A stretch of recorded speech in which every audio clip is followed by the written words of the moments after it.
Today we got a brand new blog post and trailer for the Zombies themed season and Season 2 Reloaded.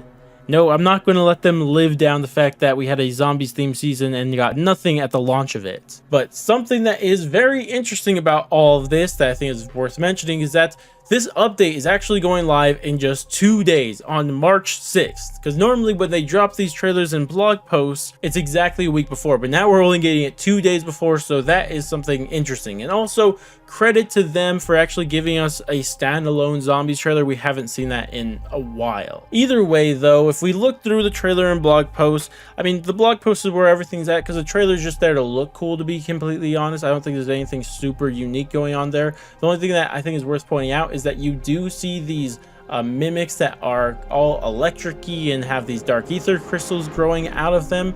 And I think what's going on here is, if you remember to the last Dark Ether Rift, you had different contracts with Escort and Outlast and one other one.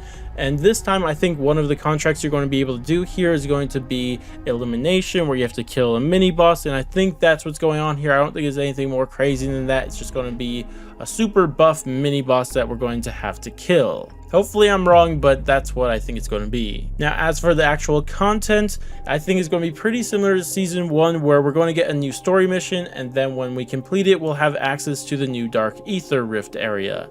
Now, I'm hoping with this new story mission, we get a boss fight, but even if we get a boss fight, I can't imagine it's not just going to be another worm boss fight, but maybe, hopefully, I guess we'll have to wait and see.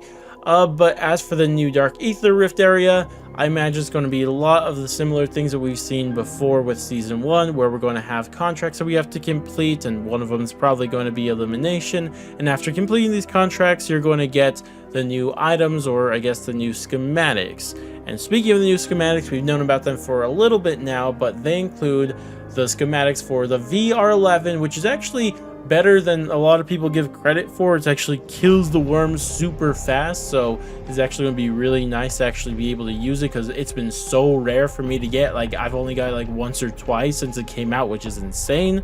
But the other one is going to be the Bloodburner key, which will spawn in that evil motorcycle, which is going to be really cool just to have transportation anytime you need it, because I know a big problem sometimes with this map is just when you can't find a car, it's the worst experience ever. So if you just pop that whenever you just need one, it'll be nice. I'll probably just forget it somewhere around the map like I always do, which sucks, but either way, the final one is going to be Mags of Holding, which I actually like, and this is kind of unique. But this makes it, after you pop it, you will actually not have to reload for the rest of the game. All your guns just shoot straight out of the stock, and that's a really cool idea.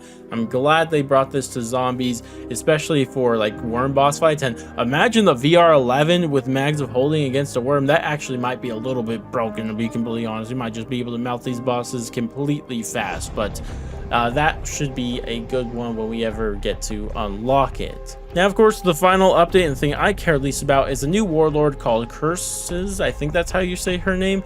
And what they tell us about her is that she's going to be located at the Orlov military base in the Kill House area. And to defeat her, you'll have to fight through soldiers, snipers, turrets, traps, and poison gas. And so bring a gas mask, I guess. Now, for doing this, I imagine it's just going to be another blueprint when you do it, because all the schematics are confirmed to be got in the Dark Ether Rift, so it might be a bit useless to do. I'll probably complete it once and then never again. But either way, that's all of the new content coming to the game. Now, not to sound like too much of a hater here, but I can't imagine this update is anything better. Like, at best, this update is just Season 1 again, right? It's just the Season 1 update again.